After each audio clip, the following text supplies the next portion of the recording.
السلام علیکم ناظرین، پروگرام توانا پاکستان شائقان کے ساتھ میں ہوں آپ کا ہوسٹ ڈاکٹر عامر محمود۔ ناظرین، کچھ دن قبل مجھے اسلام آباد میں ایک معروف کاروباری شخصیت کے بیٹے کے دعوت ولیمہ اٹینڈ کرنے کا اتفاق ہوا، اور وہاں جس ٹیبل پہ میں بیٹھا ہوا تھا میرے ارد گرد میرے ساتھ کافی پڑھے لکھے صاحبان بیٹھے ہوئے تھے جو مہمان تھے، وہاں مدعو تھے، کچھ سرکاری اہلکار تھے، بیوروکریٹس تھے، کاروباری اور دوسرے لوگ بیٹھے ہوئے تھے، اور بڑی گرم جو بحث چل رہی تھی یہ جو حالیہ ایران اسرائیل جو کانفلکٹ چل رہا ہے اس کے اوپر ہو رہی تھی، اور میں خاموشی سے ان سب کی گفتگو سن رہا تھا، اور میں ایک چیز بڑا مجھے احساس ہوا کہ ہر بندہ اس معاملے میں بہت باخبر ہے اور بہت کنسرنڈ ہے کہ جناب 1 کروڑ کی آبادی ہے اسرائیل کی، صرف 1,000 یا 10,000 شاید مربع کلومیٹر کا چھوٹا سا ایک خطہ ہے، اور ایران کی آبادی اتنی بڑی ہے، اتنی ایئر بیسز ہیں، ایران کے پاس اس طرح کے میزائلز ہیں۔ تو اچھا لگا جان کر کہ جناب سب لوگوں کو بخوبی کافی چیزوں کا معلوم ہے۔ تو جب گفتگو کا سلسلہ تھوڑا تھما تو میں نے ایک معصومانہ سا سوال ان سے پوچھا، میں نے کہا جی آپ پاکستان میں، ہم سب پاکستانی ہیں، تو آپ یہ دیکھیے کہ ہمارے اندر ایک دشمن چھپا ہوا ہے جو کہ ہزاروں اموات جو ہیں وہ پاکستانیوں کی ہر سال اس کی وجہ سے ہو جاتی ہیں، تو آپ کے خیال میں کیا ہو سکتا ہے؟ تو اس سوال کے جواب میں بھی مختلف جوابات آئے کہ جناب دہشت گردی ہے ہمارے ملک میں غربت سے بھی لوگ مر رہے ہیں، اور بہت ساری اور بھی وجوہات۔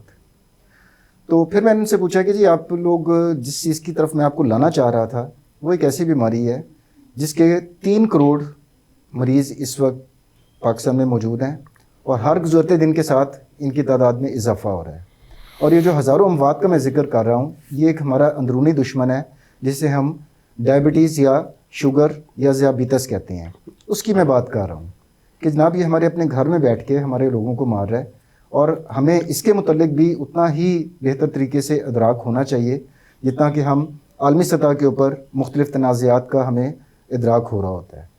تو 2-4 میں نے بنیادی سوال پوچھے کہ جناب ٹائپ 1 ٹائپ 2 ڈائبٹیز کیا ہوتی ہے، کسی کو کچھ پتہ نہیں تھا۔ اچھا جناب فاسٹنگ شوگر کتنی ہونی چاہیے، کسی کو معلوم نہیں تھا۔ شوگر کی وجہ سے کیا پیچیدگیاں ہو سکتی ہیں مختلف اعضاء میں، کسی کو کوئی پتہ نہیں تھا۔ کیا بچوں میں بھی شوگر ہوتی ہے، اس بارے میں بھی سب لوگ نہیں جانتے تھے۔ تو ایک بڑی جو تلخ حقیقت کا جو تجربہ مجھے آئے دن ہوتا رہتا ہے وہ یہ کہ ہمارے ملک میں جس کی شرح خواندگی سرکاری طور پر 60% بتائی جاتی ہے، اور اس کا معیار صرف یہ ہے ناظرین کہ جو شخص اپنا نام لکھ لے اور پڑھ لے وہ ہماری کتابوں میں سرکاری طور پر وہ ایک پڑھا لکھا انسان ہے۔ تو آپ خود اندازہ لگا سکتے ہیں کہ ایک ایسی محفل جس میں بیوروکریٹس ہوں، جس میں کاروباری لوگ ہوں جو بہت ہی زیادہ پڑھے لکھے لوگ ہوں، اگر ان کو ایک ذیابیطس یا ڈائبٹیز جیسی بنیادی معلومات کے متعلق انفارمیشن نہیں ہے تو آپ اندازہ لگا لیں کہ اس پڑھے لکھے کو تو چھوڑ ہی دیں جس نے میٹرک کیا ہوا ہے یا جس نے اسکول کی شکل بھی نہیں دیکھی، یا جو صرف اپنا نام اردو میں لکھ سکتا ہے یا پڑھ سکتا ہے۔ تو آج کا پروگرام اسی سلسلے کی ایک کڑی ہے کہ ڈائبٹیز یا شوگر وہ بنیادی طور پر ہے کیا، اس کی قسمیں کیا ہیں، کب ہو سکتی ہے، کن لوگوں میں زیادہ چانس ہے، اس کی کمپلیکیشنز کیا ہیں، اس کی تباہ کاریاں کیا ہے۔ تو ان تمام معاملات کے اوپر گفتگو کرنے کے لیے آج ہم نے اسٹوڈیو میں دعوت دی ہے راولپنڈی اور اسلام آباد کے ایک معروف ڈائبٹالوجسٹ ہیں اور انٹرنل میڈیسن کے اسپیشلسٹ بھی ہیں، ڈاکٹر ارشد محمود میاں صاحب، Quaid Azam international hospital Peshawar road کے اوپر پریکٹس کرتے ہیں۔ تو سر کا تعلق چونکہ ڈائبٹیز کے شعبے سے ہے، ایکسپرٹ ہیں اس معاملے میں، تو ہم نے سوچا کہ ایک پروگرام ہم بنیادی معلومات کے اوپر سر کے ساتھ ترتیب دیں۔ تو سر جس طرح میں نے ذکر کیا پروگرام کے شروع میں کہ ہمارا بیسک لیول جو ہے ایون کہ پڑھے لکھے لوگوں میں بھی شوگر کے متعلق بہت کم ہے، تو میں سادہ ترین چیز سے شروع کرتا ہوں کہ سر یہ ذیابیطس یا شوگر ہوتی کیا ہے؟ جی بہت بہت شکریہ، آپ نے میرا تعارف بھی کروایا، مجھے بلایا یہاں۔ ذیابیطس کے بارے میں بالکل آپ نے صحیح فرمایا کہ بڑی بنیادی باتوں کا جاننا ضروری ہے۔ تو سب سے پہلے میں آپ کو بتاتا ہوں کہ ذیابیطس بنیادی طور پہ ہے کیا چیز۔ ذیابیطس جیسے بلڈ پریشر کی ایک خاص لمٹ ہوتی ہے، آپ کو پتہ ہے کہ 120 سسٹولک اور 80 ڈائسٹولک یہ ایک نارمل رینج ہے۔ اگر اس سے اوپر چلا جاتا ہے تو ہم یہ کہتے ہیں کہ آپ کو بلڈ پریشر کی تکلیف ہو گئی ہے۔ اسی طرح پلس ریٹ ہے،